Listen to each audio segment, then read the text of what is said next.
Welcome back to the Relaxing Ghost channel here on YouTube.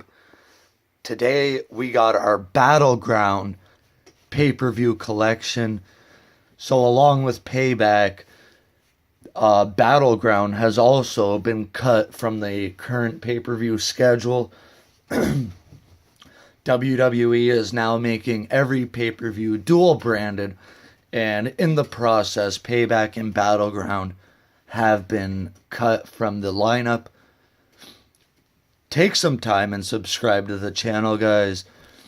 So originally BattleGround was in the October slot, but for the most part has remained throughout the July pay-per-views. So 2013 BattleGround would first become a pay-per-view, I guess.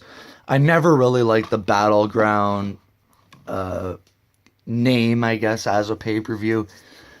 There is worse. There is a lot better, though. Payback and BattleGround, I'm sorry, but it's you could do so much better. And for BattleGround, I really wish they could have, found a kind of match to kind of have at BattleGround. They've had 5 years to do it. They didn't do it, but they could have probably had war games at BattleGround.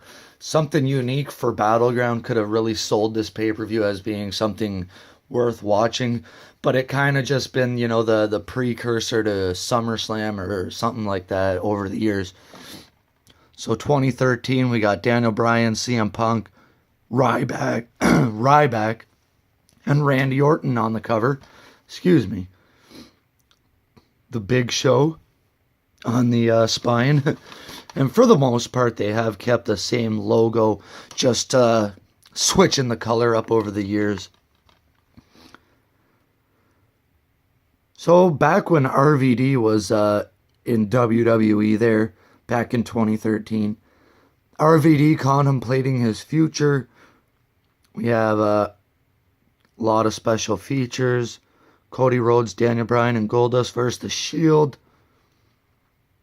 That stuff was awesome with Cody Rhodes and Goldust and The Shield. So this was from October 2013, like I mentioned.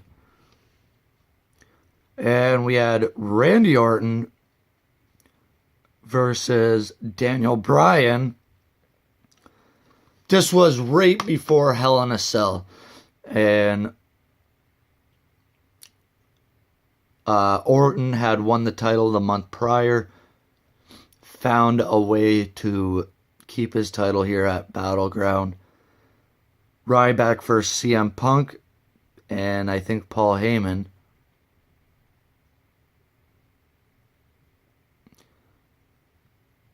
Punk battles Ryback. RVD challenged Alberto Del Rio for the world title. And looks like we have The Shield versus Cody Rhodes and Goldust. I really can't stand this match listing stuff. They had the right idea here, but it kind of looks futuristic the way it's going. BattleGround 2013, pretty forgettable. We got BattleGround 2014. 2014 actually had some cool covers there. We got Bray Wyatt doing the spider pose. Sheet mask. Kind of similar to Payback, I think 2015's DVD.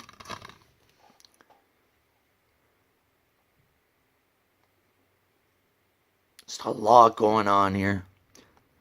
So Payback 2014, we would have another Fatal 4-Way match with Roman Reigns, Kane, Randy Orton, and John Cena, who had just become the 15-time WWE champion at Money in the Bank 2014. So now this was the July pay-per-view. I kind of got mixed up because here in 2013 it was October. Now it's back in July. So we had Seth Rollins versus Dean Ambrose. Chris Jericho returned at BattleGround to battle Bray Wyatt. And we had a 20-man battle royal for the IC title. It's really hard to tell you guys the match listings when they really don't list them. Sorry. 2015, this might be one of the better BattleGround pay-per-views. Lesnar, Rollins for the WWE Championship. 2015 had a pretty good ending to it. So Lesnar had dropped the title at Mania to Rollins. And Undertaker would return, ending the match in a DQ, setting up their stuff for SummerSlam and going on. So we had John Cena versus Kevin Owens in their final match on pay-per-view. Roman Reigns versus Bray Wyatt. We had the Divas Revolution forming here with Paige, Charlotte, and Becky.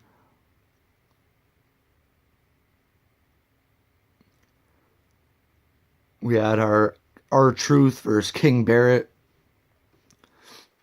So it was kind of cool to see Undertaker return to face Lesnar. They had a couple really good matches there. BattleGround 2016 would feature, I think this was the first brand split pay-per-view of the last couple of years. Yeah, because, well, this would be the final time that the brand split was on both pay-per-views.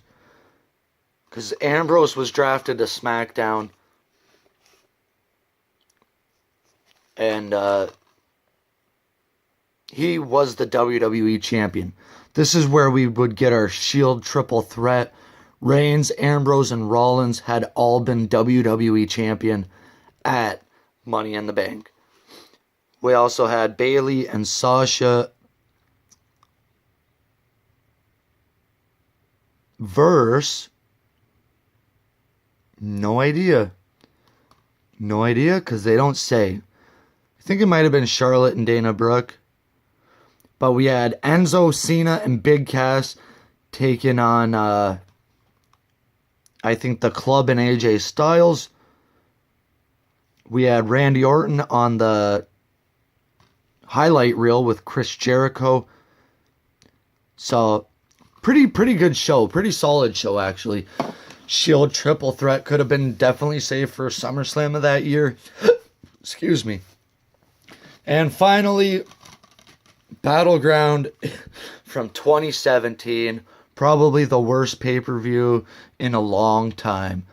Punjabi prison match. Jinder Mahal versus Randy Orton. Great Khali making an appearance. We also had a, crappy flag match. John Cena card. So this was part of a 2-event combo pack here. We had AJ Styles versus Kevin Owens, Charlotte versus Natalya, John Cena versus Rusev, and Jinder Mahal versus Randy Orton in the Punjabi prison match. Oh, so the women's title was in a fatal 5-way match. So this doesn't surprise me. Great Khali would end up making a cameo there at in the main event, costing Orton the match, which really never built up to anything. It's kind of weird. And I'm always been curious why they didn't use this logo for the cover. They just kind of went with a plain white cover. So there we have it, guys. Let me know some of your favorite BattleGround moments. Mine would probably be Undertaker returning at 2015. But for the most part, BattleGround, you could probably pass on most of them. Take some time. Subscribe. We'll talk to you later. Peace.